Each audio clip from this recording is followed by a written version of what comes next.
All right, welcome everybody to another live recording of Guide to the Unknown. Hello. Hello, how are you? I hope you enjoy the show. We are continuing slash-tober. Yeah, The it ain't only over way yet. we know how.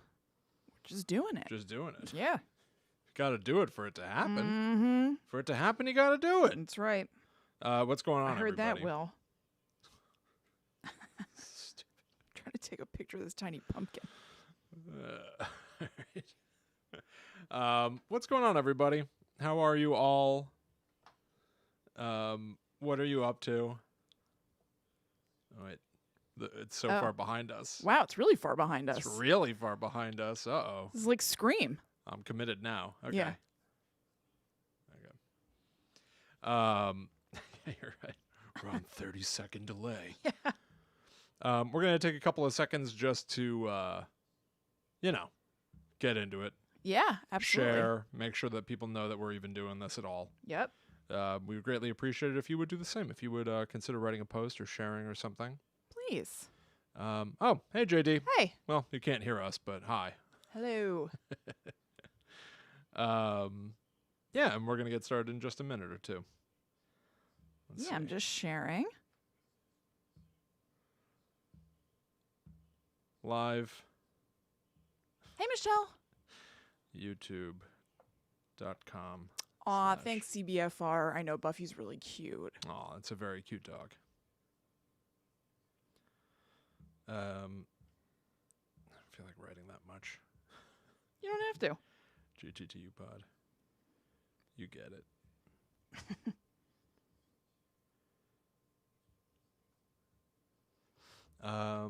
Hey, Miss Sweetie. Hey, Drew. Hey, Andrea. Hope you guys are all good. Yeah, hope you're all having a good night. We're going to be talking about Scream Queens this week. Oh, yeah. Oh, yeah. Oh, yeah. Okay. Let's see. All right. Sending. Sent. Cool. Fabulous. Dynamite. Oh, dynamite. Have you guys been watching a lot of Halloween stuff? Are you getting in these final days of October? Oh, thanks, Andrea. Thank you very much. Can't believe we're in the final days of October. I can't either. What a nightmare. Yeah, I'm a little bummed. I know. I feel like I've barely done anything Halloweenish. I know, but I think that I said the same thing last year, and we basically do Halloweenish stuff every single month. I know, but Halloween itself is truly only one time a year. I know. What can you do? What can you do? I know. I mean, you've been doing Halloweenish stuff, or like watching, scary stuff. What else are you looking for? I haven't gone to a Halloween store. Yeah. I feel like those are the things that are special about Halloween. Yeah. Yeah. Yeah, that's true. What are you going to do? Whatever. Yeah, I really want to finish Blind Manor CBFR. I watched the first 2, I think, and I just haven't blown through the rest. I liked it a whole bunch. Yeah, I like what I've seen. Thought it was great. Yeah. Who won? Oh, watched Poltergeist with the kids. They want to see it next. Oh, nice. I see. It is intense depending on how old the kids are. Yeah, it's and a which lot. version of it. Yeah. The 90s one they could probably hang with. Yeah, probably. But the 2018, 19 or whatever it is it's a lot. Yeah. But, maybe your kids are hardy. Maybe they're from hardy stock. Remember how excited we were for It Chapter 2? Yes. We were so excited. Yeah. I know. That was cruel. Cruel and unusual. Alrighty. Yeah, what do you think? Yeah.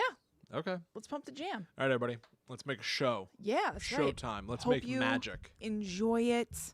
Watch it. If you're liking it, then share the link with your friends to watch live. Otherwise, it'll be everywhere on Friday. Yeah. Okay. Here we go. There. Hello. Welcome to Guide to the Unknown. I'm Kristen. And I'm her little brother, William. And this week, we're going to be talking about Scream Queens, Final Girls, icons of the genre. Yeah, it's almost a tradition or something. It's a trope. Mm-hmm. It's a tradition. I feel like it's beyond a trope. It is a trope, but there's something more. What do you mean? What's beyond a trope? I don't know. That's what I'm saying. It doesn't feel like a trope. It seems like a part. A part. storytelling Yeah. like Device mechanism. something. The Yeah. idea of a final girl is that they survive to be the ultimate hero going up against the villain. So we're going to be talking about two of the biggest final girls in the game. And then Scream Queens are traditionally just actresses who have been in a bunch of horror movies. Right. So sometimes a final girl can be played by a Scream Queen. I think we're going to see that here tonight. But to be a Scream Queen, you don't necessarily have to be a final girl. Sometimes No. a Scream Queen can be a villain. Yeah, they just kind of pop up in a lot of horror movies and slashers in particular. Yeah, you ever notice that one of your favorite actresses is in a ton of horror movies? That's a Scream Queen. Yeah, And, totally. and so I feel like each of these things, final girls and Scream Queens, they're somewhat exalted. They're exalted positions in Yes. the horror genre. Yeah. Not everybody can be a final girl. Not everybody can be a Scream Queen. And so we will celebrate some of each here Yes. on Guide to the Unknown. That's absolutely right. So I think I will kick us off Sure. this week. And I'm going to talk about a final girl that you guys will be unsurprised to hear we want to get into. Sydney Prescott of the Scream franchise. Yes. So just like when we went over Michael Myers a couple of weeks ago, I wrote it out like kind of narrative style. I'm not trying to be cute. I don't think that's something like the people demand or it's like Kristen's writing a thing again. But my brain just works that way to get the story down. So I'm just going to read it You do you. again. Yeah. Yeah, exactly. But before I do that, I wanted to give some stats on Sydney Prescott. You know how there was like wikis, like those like villain.wiki, like Jeff the Killer, where it's like stats, hobbies, whatever. Yes, yeah. I have some stats for Sydney here. Great. Okay. Just quickie. Origin is Scream.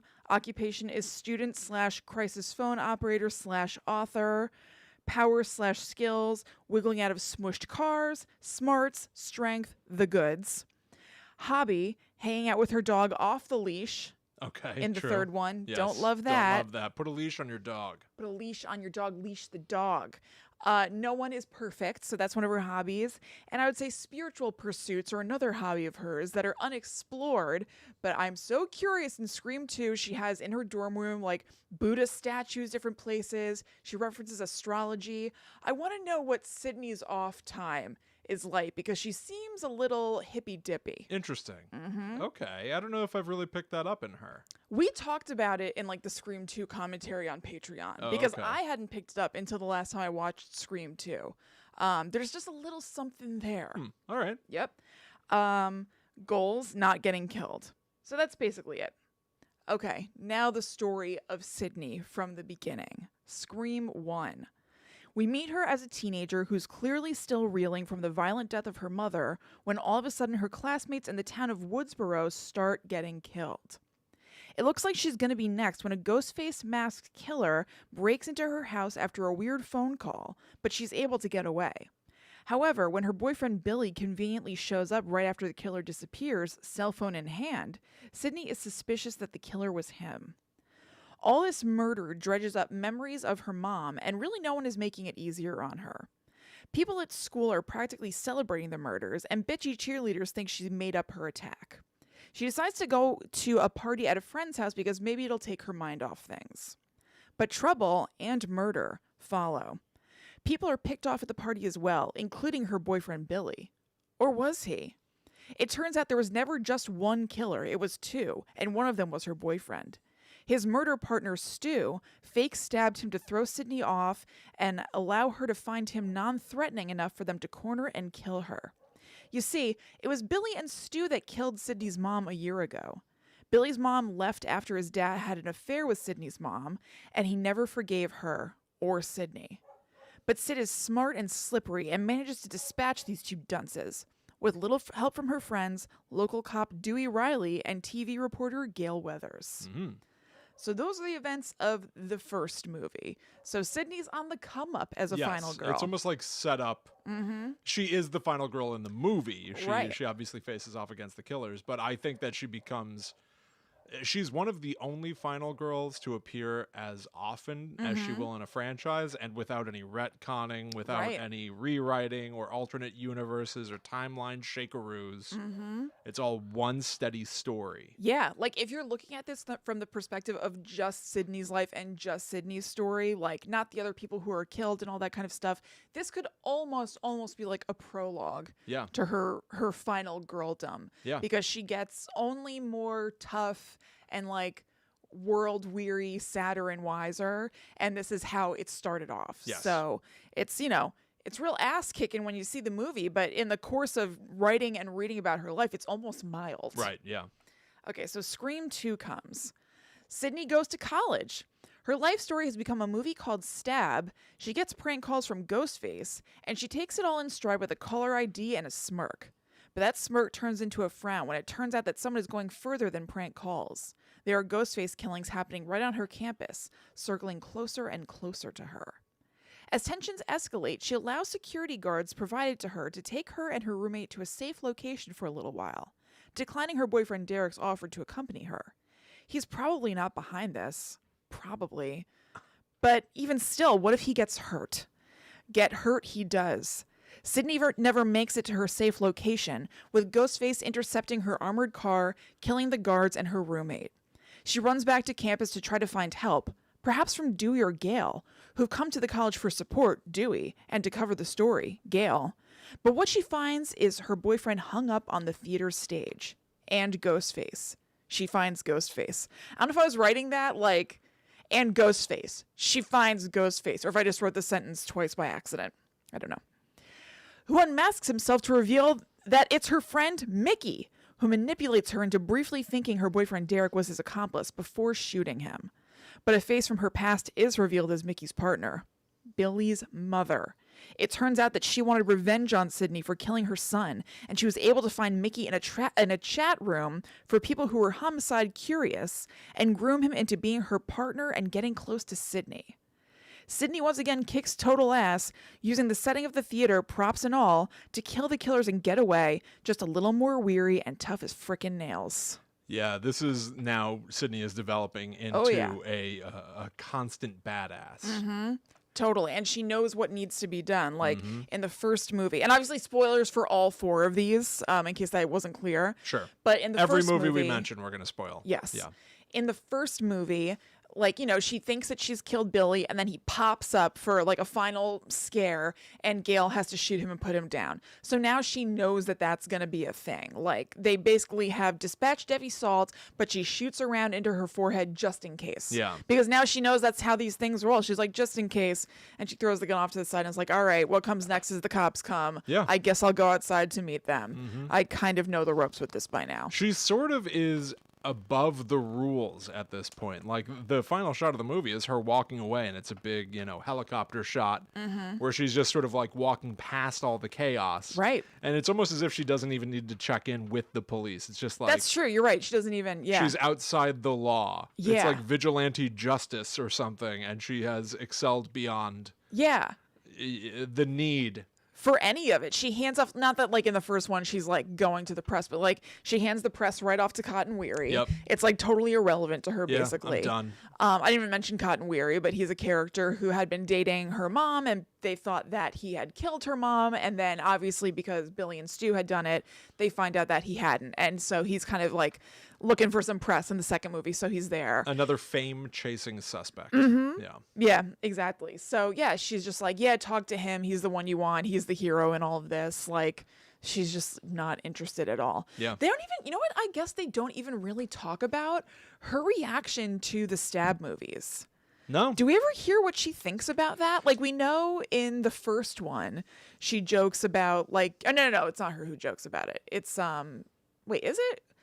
In the first one, they joke about Tori well, she Spelling? says, with my luck, it'd be Tori Spelling. Okay, it's in the first one? Yeah. Okay, yeah. So she like mentions like in a jokey way that you know, what could if that maybe were to be a happen? thing. Yeah. But yeah, we never hear her say like, oh, these movies are so annoying, or like, I don't care. She just never has any comment on them. At best, she says to a prank caller, an innocent prank caller, she's like, hope you enjoy the movie. Yeah, right.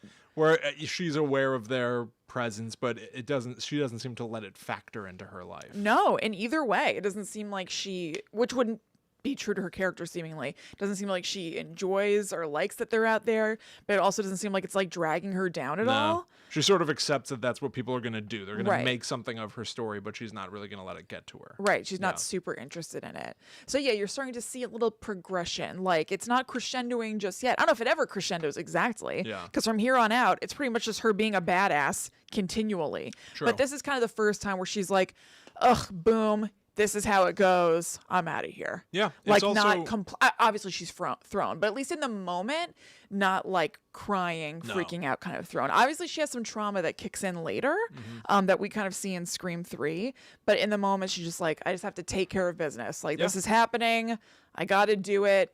Here we are. Yes. She's becoming more and more activated by things going wrong. Right. Yeah. Right. Okay. So now let's talk about Scream 3. So like I said, she doesn't seem like she's that devastated in the moment, but obviously all this trauma kind of comes home to roost. So in Scream 3, Sydney has understandably isolated herself. After all, after the past few years, most people she's gotten close to have turned out to kill or be killed.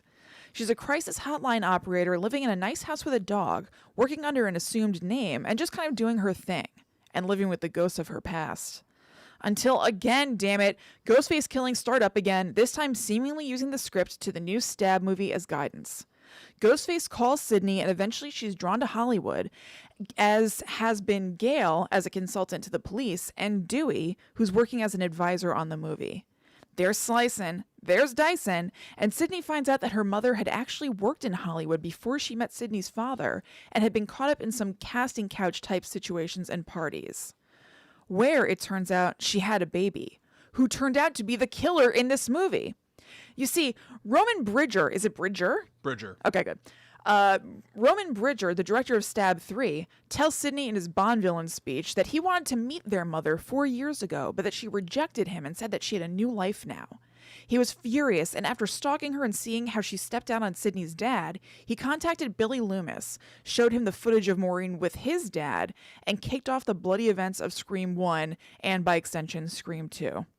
But Roman couldn't leave well enough alone and wanted to create a situation that would lure Sydney out of hiding, so he started killing his way right to her. This time, yes, Sydney once again kicks major ass, but she's also just had it with this stuff. Unimpressed with his motives and theatrics, telling him to stop whining and that this can't all be blamed on her mom or anyone else. This has all been his choice.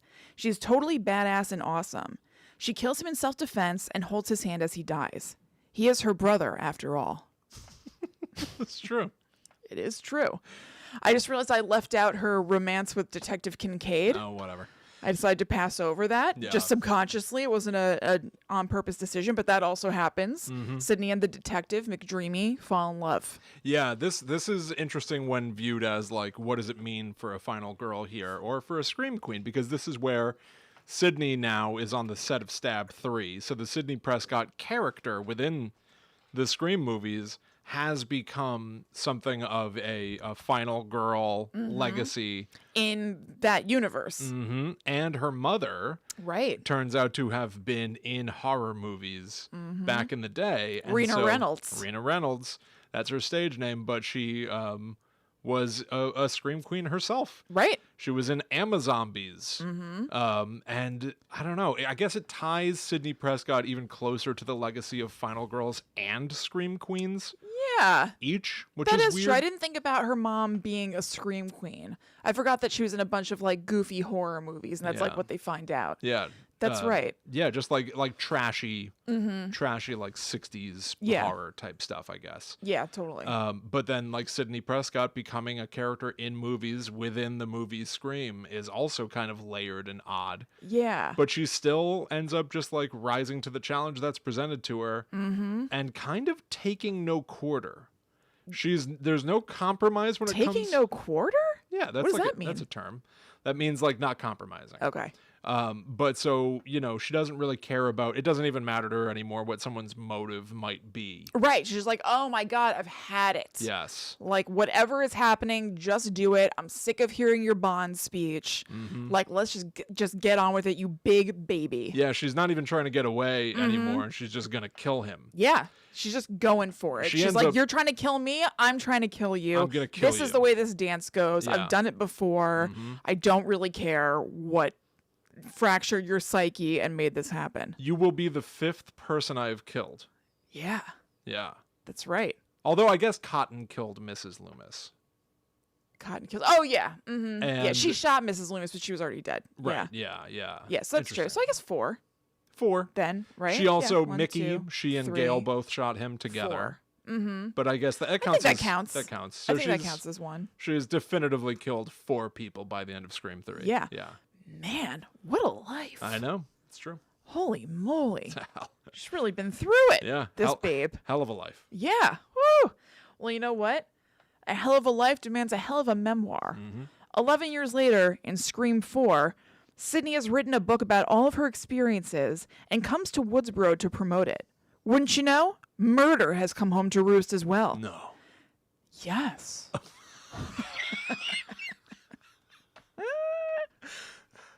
Oh, William, wait. You got me good. What? My follow-up. What? I can't. So stupid. It's embarrassing. What? Yeah. Didn't see that coming, did you? Oh. Oh, Ooh. God, I'm sorry. By the way, I didn't have to do any research for this. I did this all from memory. Sure. Yes, of course. That was a line from Scream 2 that I just did at will. This is so dumb. Yes, it is dumb. Did you see that we got a 4-star review because we talk about Scream too much? Well, there. They like the show. They took off a star because we talk about Scream too much.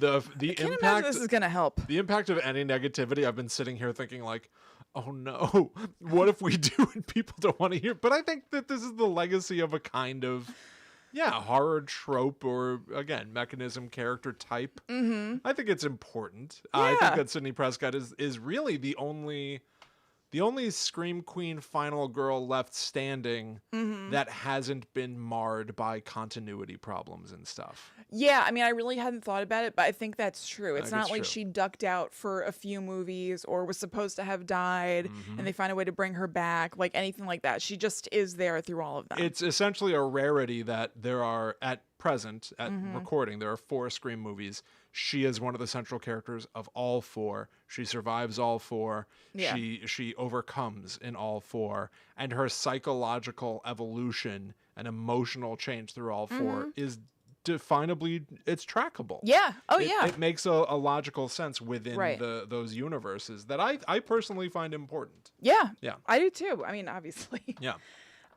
Okay, so Sydney is staying with her aunt and cousin when grisly Ghostface murders start happening. Grislier than ever before. But time hasn't mellowed Sydney, and now, rather than being the girl who runs for the door, she runs into the door when she sees Ghostface attacking a mirror. A mirror? What, attacking a mirror? Like a bird? Like when a parrot thinks that there's like a different parrot in the mirror? And starts squawking and freaking out. You know what it was? I didn't even write mirror. I wrote neighbor. I was thinking as I was finishing the line that into the door makes it sound like she just smacked into a door. So my mouth was talking, but I was thinking I should have written like through the door. Right. Yeah, And then yeah, I don't know what my brain did. Okay. Well, she runs through a door when she sees Ghostface attacking a neighbor. Attacking a mirror like a bird. That's really funny. Attacking a mirror. Flapping around. Bonking her head against it. Yeah. That'd be scary. Yep. Yeah. It'd be like Agent Cooper when Bob is taking over That's him a very little bit. true. Yeah. Okay. So Ghostface calls her and assures her that, yeah, I may be killing randoms this time, but it's all about you, and you'll die when I want you to. Dewey and Gail, now married, have settled into Woodsboro and are doing their best to hunt the killer down while Sydney tries to lay low. She's not allowed to leave town while they sort this out, and she can support her family while she's here anyway. But there's only so much she can do. Ghostface kills her aunt, and when she rushes to get her cousin Jill from a party so they can be safe, she finds that death is blowing through the kids there the way it did at that first party so many years ago. And, like so many years ago, an unlikely duo is responsible. Her cousin Jill and her friend Charlie were both the killers, doing it, quote, Billy and Stu style, in a bid for infamy and fame. It turns out that Jill was always jealous of her famous cousin, so much so that she double-crosses Charlie so she can be the sole survivor, which means she has to kill Sydney. She stabs her, and Sydney plays possum, saving her own life. The cops come and take them both to the hospital, and when Jill finds out Sydney's alive, she creeps to her room to kill her. But even hooked up to an IV, Sid's got the upper hand with a little help from her friends. Oh, God. I already said with a little help from her friends. Gail was also in the hospital after a run-in with Ghostface, and while Jill is distracted with her, Sydney uses a defibrillator to conk Jill out. Then, with experience as her teacher, Sydney shoots her. What? Then, with experience as her teacher? She knows. She knows what she has to do. She's been here before. You're supposed to be like a writer, you know? Like, you're supposed to be like... Yeah, Will, something I'm of writing. Like a journalist, blogger. Yeah, I'm writing This here. is your art. Yeah. Then, with experience as her teacher. Very literary, I think. Okay, it's beautiful. Thank you, I know. Then, with experience as her teacher, Sydney shoots her. Another shock, another death. Sydney feels better already. Now, this is where I get very curious as to how they continue her story. I know. She leaves off by saying, I don't know about you, but I feel a whole lot better, to the corpse of her cousin. I think it's a great epilogue to the Scream trilogy to have one more movie where Sydney essentially gets to like scratch an itch in a weird way by getting to fight against Ghostface again and like reactivate and learn who she is and what makes her work best. Yeah. There's almost no arc for her in Scream 4. She doesn't really not have an anything arc, to but learn or she's just- overcome. Yeah, it's definitely not an arc, but like it is really cool to see that there was a previous arc. Like when she runs into that house when she sees Ghostface, Right. that's like indicative of a previous change. Yes, it's indicative know? of, yes, but she sort of has like, now she just is who she's been Yeah. before.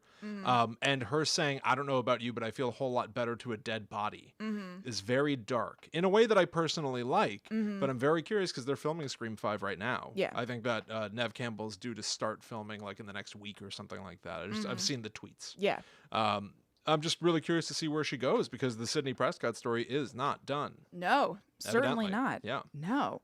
So how do you want to do this? Do you want to jump to your final girl, then we both talk about Scream Queens at the end? Sure. I don't Okay. think that's a bad idea. Okay. Let's talk about,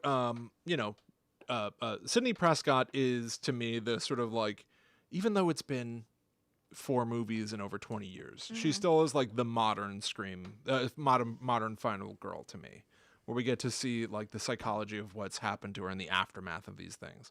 Arguably one of the first was Jamie Lee Curtis's character of Laurie Strode in the original Halloween.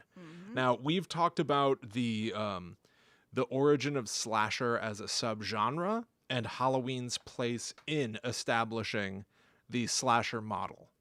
And there certainly had been final girls before Laurie Strode. Right. Like Sally Hardesty is the protagonist of Texas Chainsaw Massacre and survives to the end. But we never see her again. I mean, it seems like similar to how there were, slashers before Psycho, and then obviously again before Halloween. Like, they still didn't make quite the impact that these things do. So even though they were technically final girls, it really feels like it starts with Laurie Strode. Absolutely. And so Laurie Strode, you really got to see her sort of like grow and change and develop over the course of movies. However, it's been over 40 years since Halloween from 1978. And there are something like, you covered it, and that's in the Michael Myers episode. Yeah. There are like 5 different continuities here. Yes. At least, let me see. I think there are 4. 4? Okay. So I'm going to try to cover each one of them somewhat briefly. Okay. Halloween 1978, Laurie Strode is a very nice, albeit, kind of naive, innocent high schooler. And she is babysitting for Tommy Doyle and eventually Lindsay Wallace, these 2 children, on Halloween night. Unbeknownst to her, a madman named Michael Myers has escaped from Smith's Grove Sanitarium. Michael Myers, when he was a boy, killed his older sister Judith Myers and has been locked up ever since, until this night when he gets out. And bit by bit, over the course of this movie, he is stalking Jamie Lee Curtis, who just may be one of the first person he happens to see when he returns home. And then, because of that, stalking her friends and killing a bunch of people around her until just Laurie Strode is left. She protects the kids. She gets Tommy Doyle and Lindsay Wallace to safety, and then she does what she can to fend off Michael Myers, initially using a knitting needle to stab him in the neck, which I always thought was kind of badass. And Yeah, even it totally is. Allie, my wife, is a major knitter. Yeah. And so she knit the cardigan that you're wearing this moment. That's true. The very cardigan in Yes. which I am swaddled. Ensconced. Yes. And so I think anytime that I've watched Halloween with Allie, the second that Laurie Strode stabs Michael Myers in the neck with a knitting needle, there's a little bit of a kind of vibe. Badass. Yeah, it is.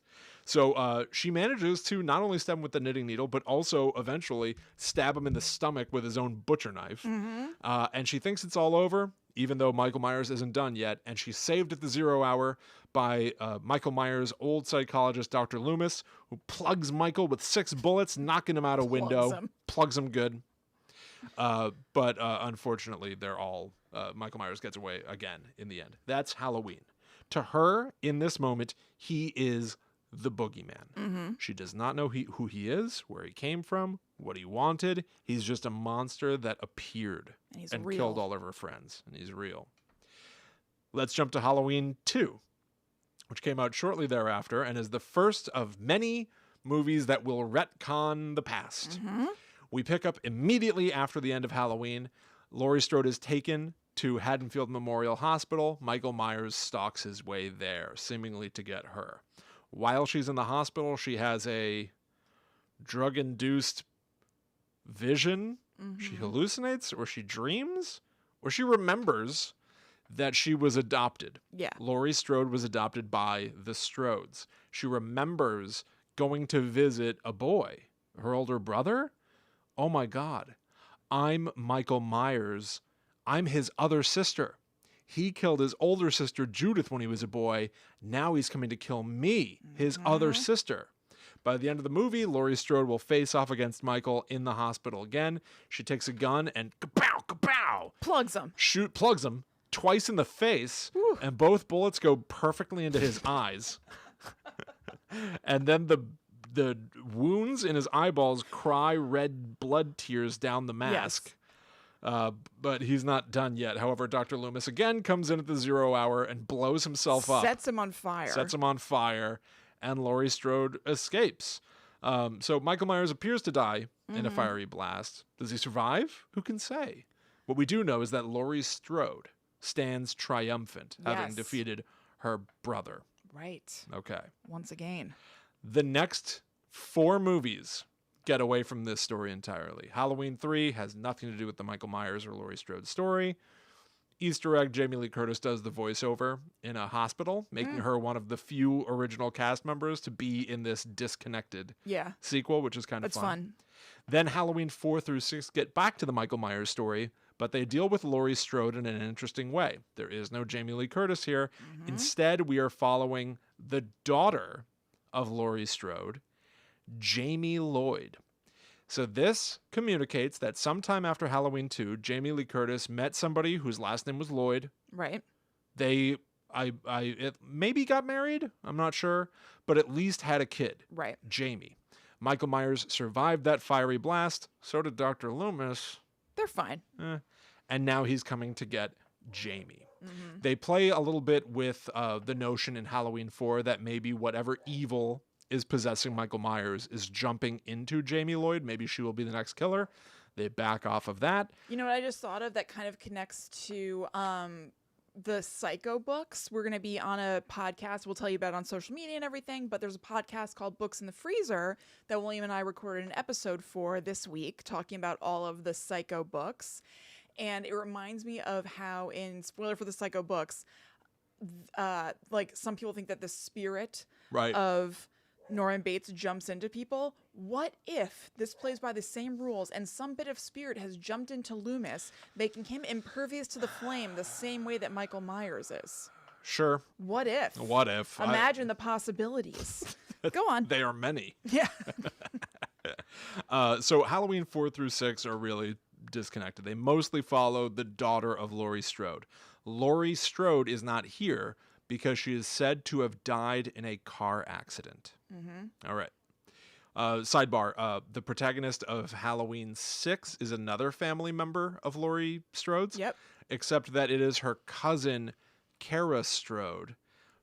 And Michael's stalking her. But remember, Laurie Strode was really a Myers. Right. So she was really Michael's actual biological sister. So to just focus on another member of the Strode family... Yeah, who has no connection means that Michael's not related to them. Yes. Just want to point that out. Yes. Maybe he's mad at them for... Who knows? God, it doesn't even matter because we're going to leave that... And don't they live in the Myers house somehow? Yes, they do. They do live in the Myers house. Halloween 6 is... Yeah. Awful. Yeah, it seemed real messy from me reading about it for Michael Myers. 1,000,000%. All right, now let's jump to another universe. Because after the success of Scream, where people were introduced to Sidney Prescott, they decided to bring Halloween back, and they contracted Kevin Williamson to write the script for it. Kevin Williamson originally wanted to keep it in continuity with everything I just described. Laurie Strode faked her death in that car accident. She did have a daughter, Jamie Lloyd, who is now dead. However, they all decided to streamline it, simplify, let's just retcon again. Yeah. And we'll tell a story about the following. Although I should say... All right, let me tell you the story of H2O. Okay. In H2O, Laurie Strode becomes Carrie Tate. She has changed names again. She was presumably born blah, blah, blah Myers, then became Laurie Strode. Now she has changed names again, Carrie Tate. You change your names to adapt to your life. She's adaptable. Yeah, she's adaptable. She is the head mistress of a private school where her son John is one of the students, and she has spent the last 20 years believing that her brother, Michael, who attacked her on Halloween 1978 and even stalked her to that hospital when she had the revelation that he is her brother, he will come back. And she's proven right. A lot of her friends and family view her as really having been traumatized and maybe torturing herself because obviously nothing wrong. It's been 20 years. Get over it. But she's right. And Michael Myers does come back. Just like in 1978, she manages to protect the kids, get them to safety, and then she faces off against Michael alone. This time, even trapping her and Michael within the gate of the private school, not so much so that she can just kill him, but to make sure that he just can't get away. Right. She doesn't want him to get away again. Badass. Halloween H2O ends with Laurie Strode stabbing Michael in the chest multiple times with multiple knives, driving a car over him, and then eventually she manages to knock him down a hill and crush him with the side of a van. And finally, to top it all off, she takes an axe and chops his head off. It's sweet. It is awesome.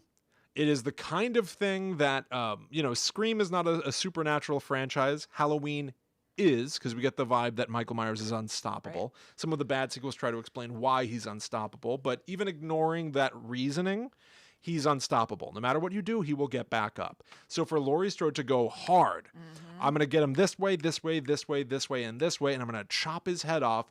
It felt like the supernatural equivalent of a Sidney Prescott rising to the challenge to fight back against Ghostface. It felt momentous and important. Yeah, even her locking the both of them into the school is kind of like Sydney running into the house. 1,000%. Yes. I'm coming to finish this. Completely. And so this is another divergence here. There are comic books which tell a story that changes from what they actually did in the movies. In the comic books, there was a series of comics that show her going crazy after killing Michael Myers. He is dead. She starts wearing his mask and falls mute and waits for next Halloween, whereupon she starts stalking Lindsay Wallace and Tommy Doyle, now grown up, and she kills them. This all ends with her being trapped in Smith's Grove Sanitarium, exactly where Michael started this whole sordid affair. I almost find that to be preferable to what happened in the movies. I don't like it. I don't like it, but I really it's like having to choose what you want to eat of rotten cheese Right. or more rotten cheese. Yeah. And I think that Halloween Resurrection, the movie sequel to Halloween H2O, is more rotten cheese.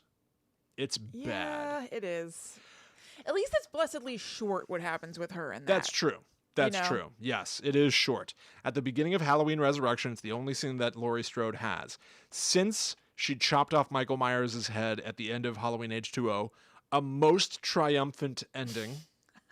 It truly is. We learn the following. Michael Myers switched places with somebody else, and Laurie Strode chopped off the head of some innocent man. Right. As a result, she has been locked up in an asylum. Yeah. But she knows that Michael will come back, Right. and so she set a trap. He falls into the trap. She's got him dangling by his foot, several stories up on the roof of the asylum. But then he bests her. Yes, she can't resist. She's got to look below the mask to make sure that it's really him. And when she approaches, he takes the opportunity to grab her, stab her, and with her dying breath, with the last of her energy, she hoists herself up to kiss him on the lips, the Yeah. mask lips, says, "See you in hell, Michael," and then falls to her death. Mm-hmm. That is one of the deaths of Laurie Strode. Yeah.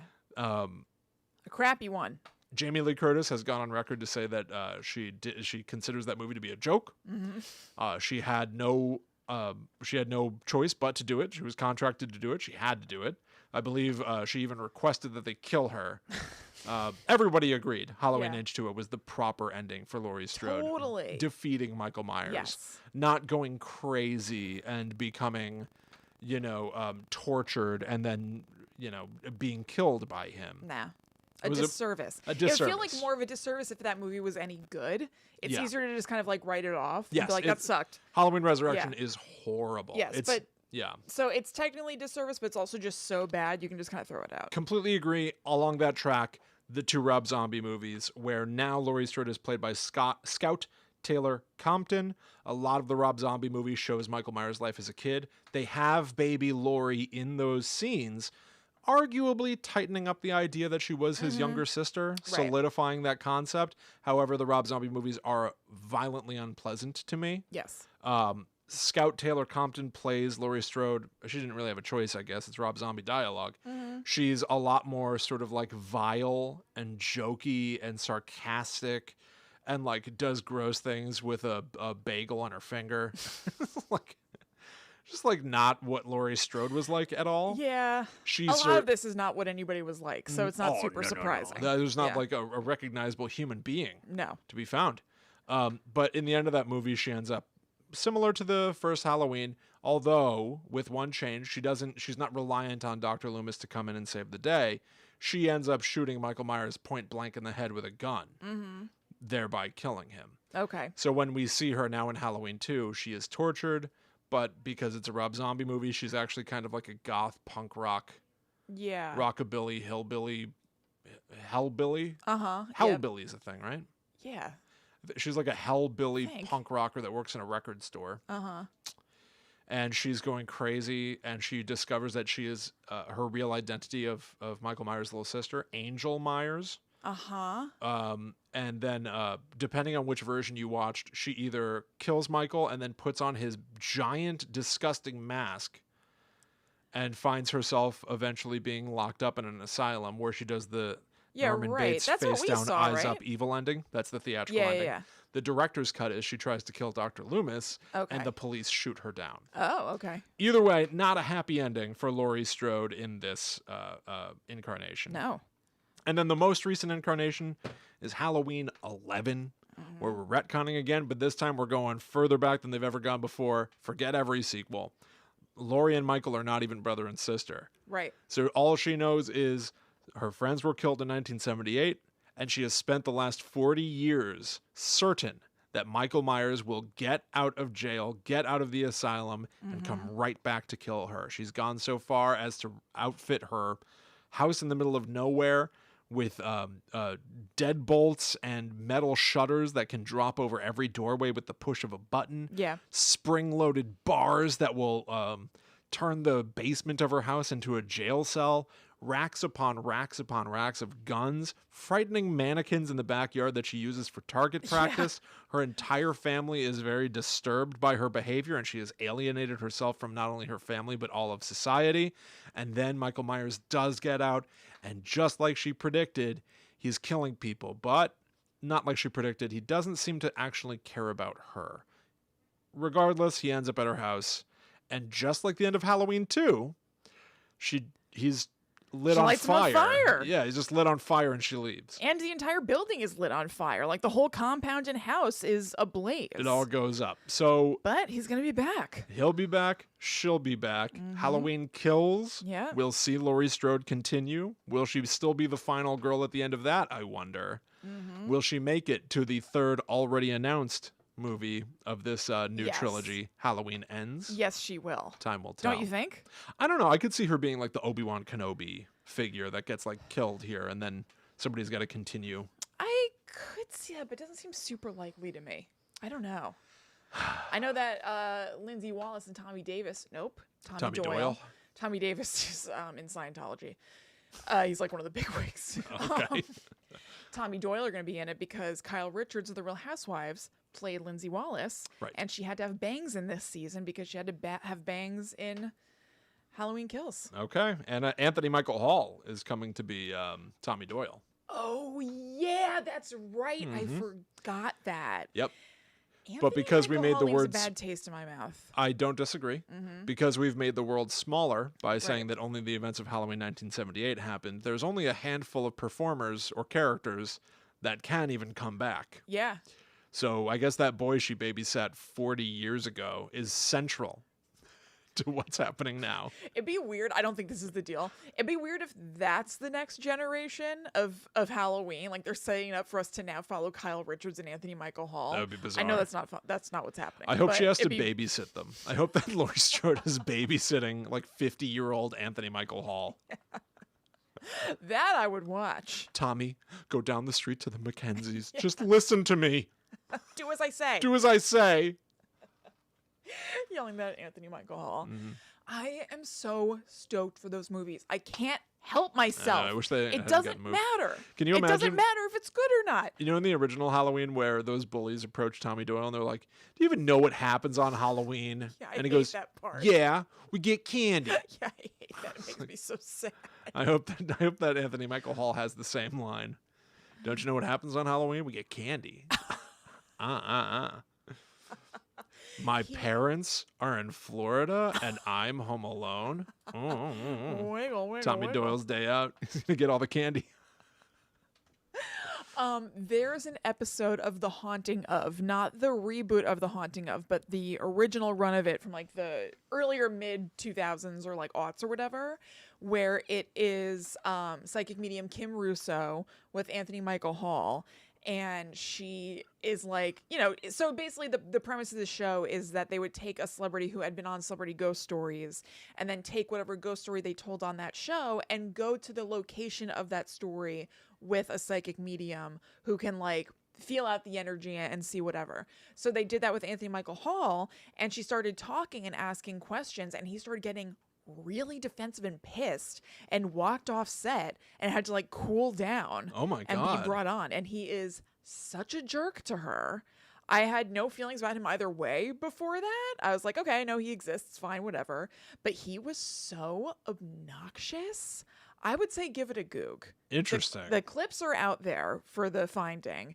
And yet he does that thing where he's like, yeah, like he's trying to like act like he's not being a huge jerk in the moment. Like if you were to look at a transcript of the words, what he's saying isn't really mean, but his whole attitude and air is like, It's just being I'm gonna sarcastic. kick your ass. He Yeah. looks so pissed. Mr. Hall, you're being very rude. Oh, am I? Am I being rude? Oh, I'm being rude then. Yeah. Like- Oh, I'm so sorry I'm being rude. Yeah. Like it's that kind of thing, and it soured me on him like nobody's business if there was anything to sour. Huh. But I was just like, whoa, who is this dude? Yeah, he was the he was the template for a dork in movies. I know. And so And now he's a badass. right. I mean, I think he got arrested for something. I think he's had some troubles. So for all I know, maybe he's straightened out. What? Well, if he got arrested, I bet he found himself in a jail cell with the outcast, the loser, the Oh my prom God. girl, the jock. And I bet he wrote all of their papers for why they had gotten Maybe- jail in the first place. Made themselves a little jail fist club. That's even worse than the Dead Fist Club. I know. I know that. Don't you think I know that? Yeah. So before we move on and talk about a couple of Scream Queens, we just want to talk about a couple of Scream Queens that we are sitting here. Yeah. Our podcast comes out every week in audio and video. You can find links to everything at gttupod.com. And we also have a Patreon page where every month on the 13th of the month, we release a whole bonus episode, as well as the first Sunday of every month, we do a live stream with our patrons where we plan out the next month of shows. So people who are members of patreon.com/GTTUpod have known about Slashtober. They've known about the topics for every week and even like who we're going to be covering within them. And they've given us input and ideas. The name Slashtober came from Mary Rose, who's a patron over there. And we were like, yeah, that's awesome. Let's do it. So that's a really cool thing to check out. It also supports the show and helps us keep making it. So thank you so much to all of our patrons over there. It means so much. And if you're so inclined, please join us and them over there. We also have a new Discord where it's just for patrons. People chat on there and there's stuff going on daily. It's a really nice way to talk to other people who are into this kind of thing.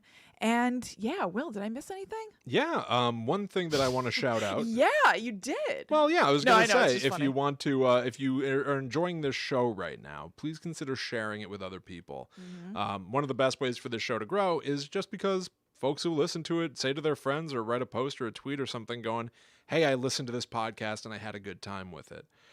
You can also do us a huge favor by leaving us a 5-star review on Apple Podcasts.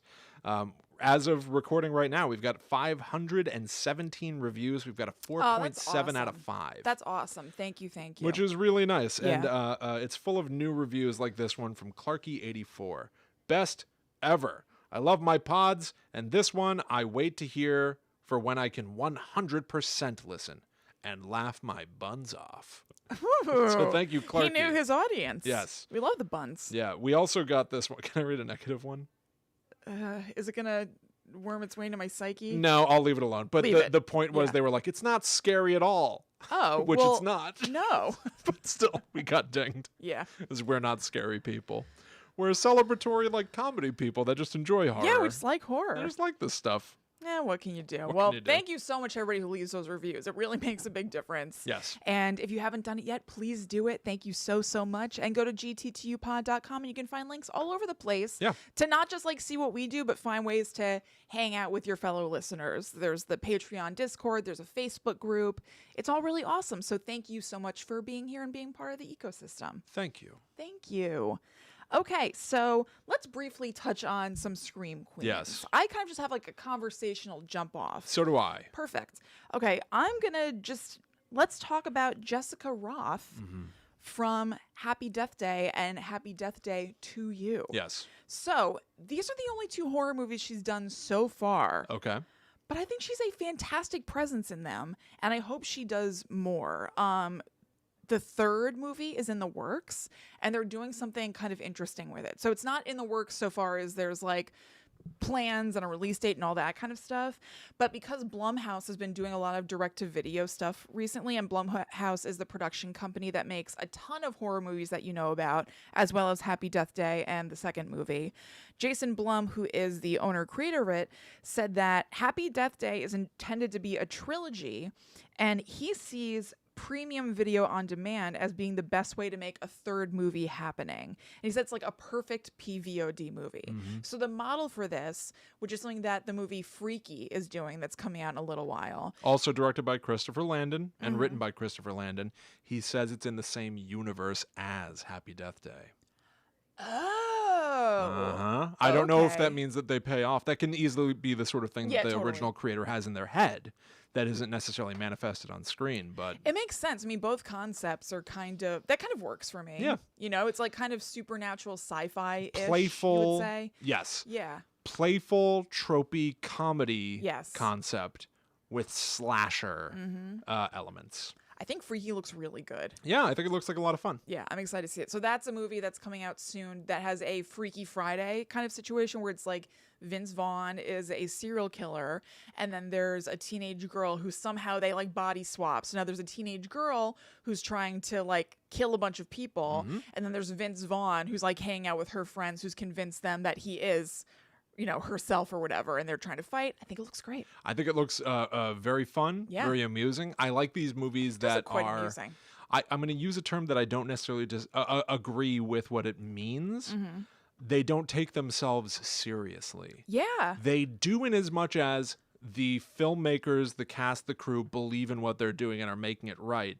But they all seem to know that they're engaging in a concept that is itself comedic. Yeah, I think and so they're having fun. About to say, I think they're willing to let it be fun. Yes. Rather than just straight up focusing on scary or disturbing or whatever. It's like, how can we make this a good goofy time. and a good time? That is why Happy Death Day to me, right after I saw it, I'm sure I said it on some show that we were doing, I felt like the team that had made Happy Death Day, I would have happily, if I were in the position, handed them the keys to Scream. I felt like they got the blend of comedy, slasher, whodunit.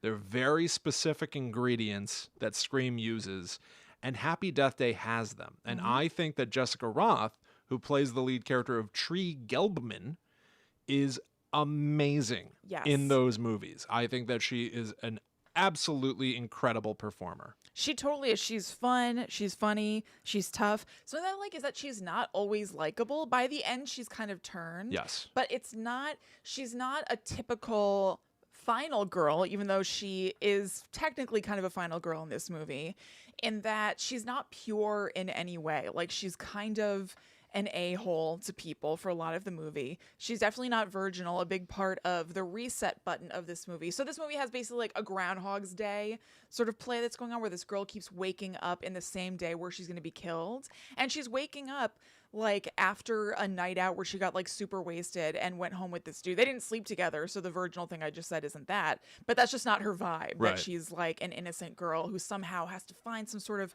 strength in herself that she usually holds back because she's so meek. She's like not meek at all. No. And she just has to get through this. Actually, and part she's of really her fun. part of her arc was that she was like an overly tough, caustic, rude sorority girl that would like kind of bully people.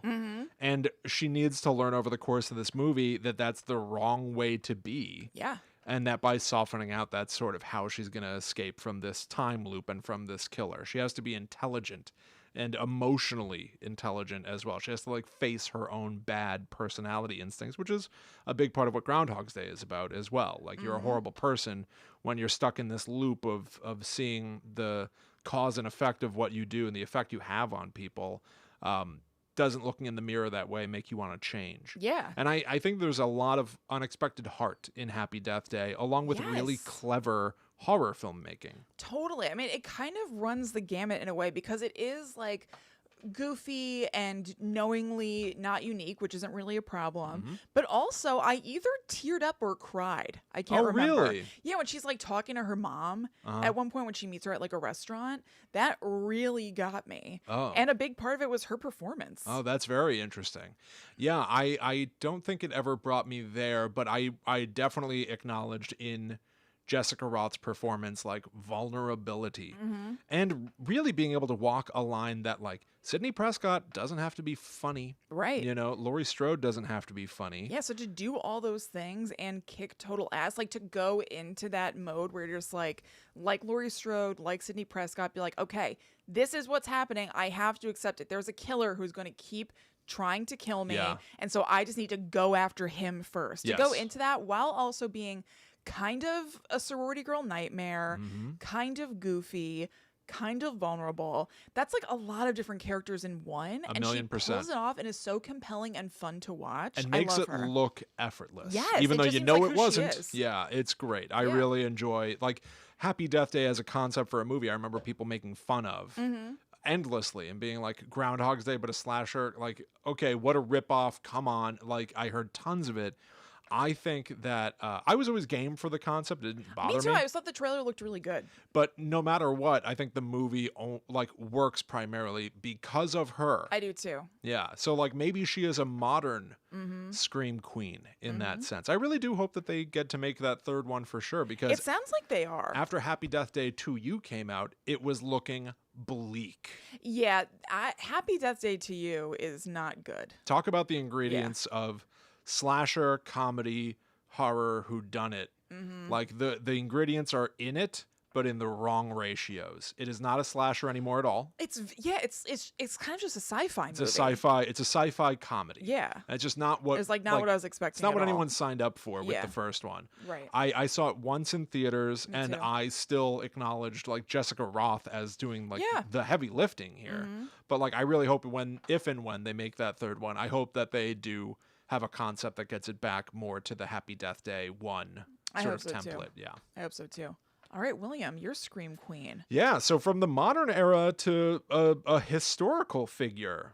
In one of our planning sessions, the planning session for this month, one of our listeners, Christy Spinks, suggested looking into Shelley Winters, who I was not familiar with at all. Did you know of Shelley Winters? Yes. You did? Yep.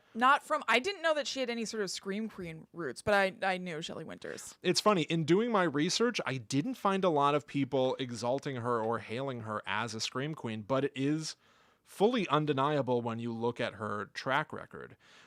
She was a performer on stage. She was on television. She was in the movies, like very classic sort of old Hollywood story. She did everything.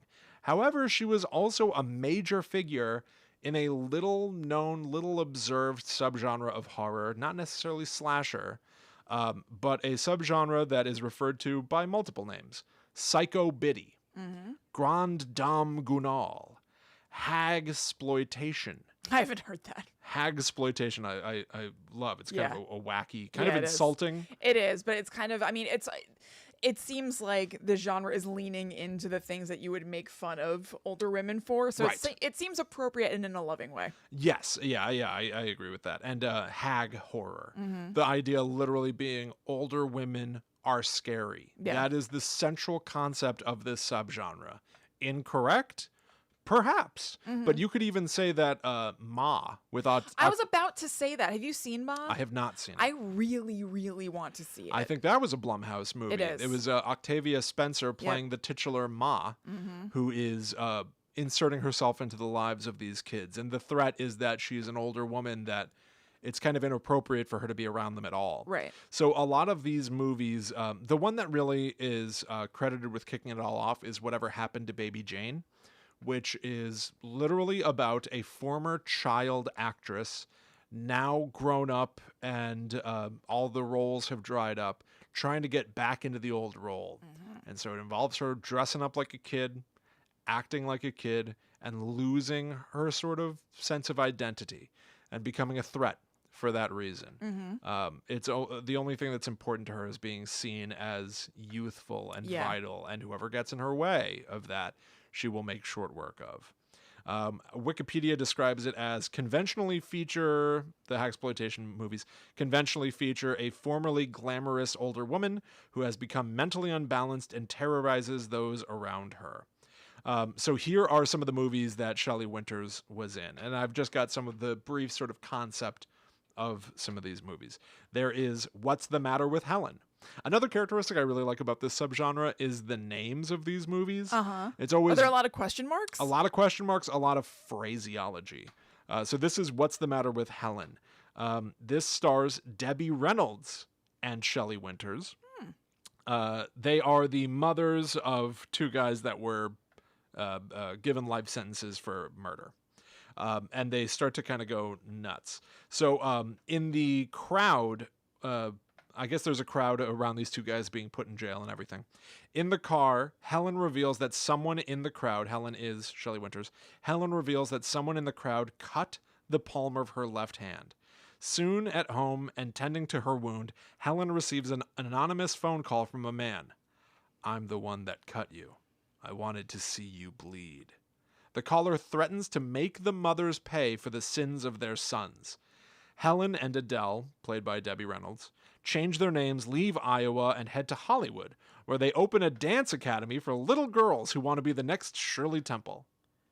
The whole movie from there spirals in this sort of crime story where Helen and Adele start to unravel and go a little crazy, at times turning against each other and killing people to get them out of the way. It's less about them willingly want to kill people and more that deaths happen as a result of what they are trying to achieve. Yeah. But here's how it all ends. Spoiler alert, of course, but whatever. People hear somebody pounding out the song Goody Goody on piano. They enter the house looking for Adele. Remember, that's Debbie Reynolds, the friend. Okay. And they follow the sound of the piano up to the rehearsal hall. There they find Helen, Shelley Winters, giddily playing the song with Adele's corpse, dressed in her signature dance costume, tied to a ladder on stage. Helen laughs, completely unhinged. This sounds awesome. It's pretty badass. Whoa. I've been fascinated by the Grand Dame Gunal subgenre for years. I haven't seen many of them, but I remember stumbling across it just in reading about horror and being like, why have I not heard of this? Yeah. I had heard names of movies like this. I'd known of Whatever Happened to Baby Jane in title only. I'd heard of stuff like What's the Matter with Helen, but I'd never really spent that much time on it. So it's fun to go back in time and see an original Scream Queen who is not even really, again, called such, but definitely is. Here's another. Who slew Auntie Roo? I've heard of this. See, another phrasey, questiony name. Yeah. Rosie Forrest, Okay. Shelley Winters, known as Auntie Roo, is a kind-mannered and children-loving American widow who resides at her English mansion, Forest Grange, which she inherited from her British husband, an internationally acclaimed magician. Each year, she throws a lavish overnight Christmas party for 10 of the best-mannered children at the local orphanage. Uh-oh. Despite her warm demeanor, Rosie is, in fact, demented and mentally ill, it says, and keeps the mummified remains of her daughter Catherine in a nursery room in the attic, singing lullabies to her and trying to contact her spirit with the assistance of a charlatan psychic, Mr. Benton. Woo! Who Slew Auntie Roo turns out to be something of a Hansel and Gretel type story, where children are now trying to defeat the witch so that she cannot eat them. Auntie Roo, over the course of this movie, will speak to herself in the voice of her dead daughter, making me consider it, at a 10,000-foot level, something part of the lineage of Psycho. Yeah. Norman Bates speaking as mother to himself, or Friday the 13th. I'm about to say, kind of a flip side of Friday the 13th. Pamela Voorhees speaking as her son Jason. I like that that's another parallel here. I'm going to read you one more, but here are just some of the other horror movies that Shelley Winters was a part of. The Devil's Daughter, The Tenant, Tentacles, literally about like a giant octopus. Yeah. The Initiation of Sarah, which is about a sorority house where the girls are turning on each other, and Shelley Winters coaxes a girl who's got psychic powers into killing people for her. Cool. And The Visitor. But here's the last one that I want to talk to you about, and it's very, very brief, but it's called Poor Pretty Eddie. Liz Weatherly is a popular black singer in need of a break from her hectic schedule. When her car breaks down, she ends up stuck in a remote southern town that's been left for dead ever since they put in the interstate, which is also kind of the premise of Psycho. She is forced to spend the night at Bertha's Oasis. Guess who Bertha is? Shelley Winters. That's right. It's a rundown lodge that serves as the bizarre fiefdom of an overweight ex-burlesque star who lords over her much younger boyfriend, Eddie, and a cast of equally strange townsfolk. Sounds like my future. You're going to have a fiefdom? Yes. I haven't heard of anyone having a fiefdom in quite some time. I think it's time I'll start referring to Ryan as my boyfriend because it makes me feel young. Yeah, exactly. Even though you've been married to him? Yeah. Yes. That's weird. I know. Okay. I'm also probably not going to be a former burlesque dancer, but I can also see myself taking on that kind of air. That kind of quality. Yeah, you know. Yeah. Welcome. Right. To Bertha's Oasis. Yeah. Bertha's Oasis. So now this lead character, Liz Weatherly, has to essentially survive the kind of freak show where Bertha, Shelley Winters, and her other, I guess, redneck, as they refer to them, cadre in this compound are trying to attack her. Sounds awesome. Shelley Winters These movies sound really good to me. Shelley Winters was a badass. Yeah. Well, in the movie, she was like a killer. Right. Like a lunatic, deranged killer. Yeah. But she is still to this day regarded as like a very prim, proper actress. Yeah. And that is the case. I'm not saying it's not the case. But also, she did tons of horror. Tons and tons of horror. And is maybe one of the earlier Scream queens that goes somewhat unacknowledged to this day. Interesting. I don't think she's seen as prim and proper. I would say that she is very well respected. Yes. She played like Roseanne's mom. A lot of people might know her from that. She was bawdy. She's a brassy dame. Brassy dame. That's good. Yeah. But she definitely respected as like for sure. one of those like old Hollywood institution Oh, definitely. type performers. Yeah, for sure. Man, I really learned something here. I know. We did it all. We did a modern Final Girl and the original Final Girl. Yeah. We did a modern Scream Queen. Perhaps we have to see what Jessica Roth does I hope so. from here. I certainly hope so. And an original, not quite spotlighted as a Scream Queen. Scream Queen. Right. Not bad. Very cool. I really didn't know any of that Shelley Winters stuff. It's fun. These movies, the Grand Dame really Gunal subgenre, I think would be really fun to take a deeper look at. Yeah, I mean, I think I would really, really enjoy that. I really like things with older women. I just think that they're really interesting, and I just like watching them. And I haven't really watched a lot of horror featuring them. I know. Another thing that I want to call out, I had always wondered why the term Grand Dame Gunal, but when we were covering our slasher history episode just a few weeks ago, I called out the Grand Gunal Theater. Which was, I believe, an Italian theater where they would put on stage shows that included a lot of violence. Yes. So I think the Grand Dame Gunal is a pun. It's just a punny name to work in the Grand Dame, being just like an older, regal woman. Right. And so just combining the two, violence from a regal, older woman. Yeah. It's kind of a play on words, which a lot of the titles kind of are. Yes, absolutely. You know? Awesome. Well, guys, thank you so much for joining us. I hope you enjoyed this as well. As I said before, you can find everything we do over at gttupod.com. Yeah. Kristen already said it. Just go there. GTTU. Yeah. You can also find us anywhere on social media at GTTUpod, and you can find Will and I individually on social media as well. I am at Chillin' Kristen everywhere. It was like running a marathon and then like tripping at the like no, that's okay. 2-yard That's line, okay. you know?